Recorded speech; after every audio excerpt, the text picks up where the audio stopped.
some businesses are harder because the numbers don't really work. There's this grid that I use when I teach it. It's a grid that compares volume and high margin. Volume is how many units of your product you can sell.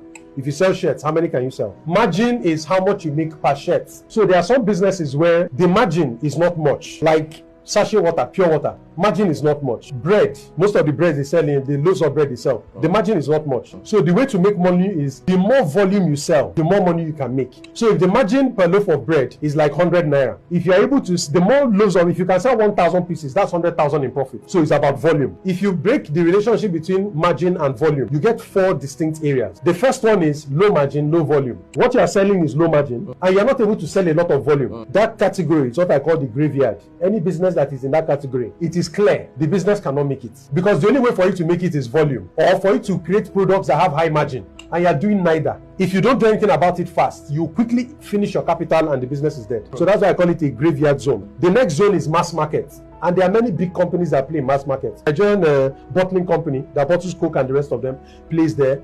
Bakeries play there, sachet water companies play there, pencil manufacturers play there, bar soap for washing, they play there. The margins on these products are not a lot, but the goal is to sell a lot of volume. And how you know these products? They call them fast-moving consumer goods. They move fast because people use them on a daily basis. So because people use them on a daily basis, you are short of volume. And even though the margin is small, you can make up. That's why Coca-Cola can be a big company, even though what it sells is not a big margin. So that's mass margin.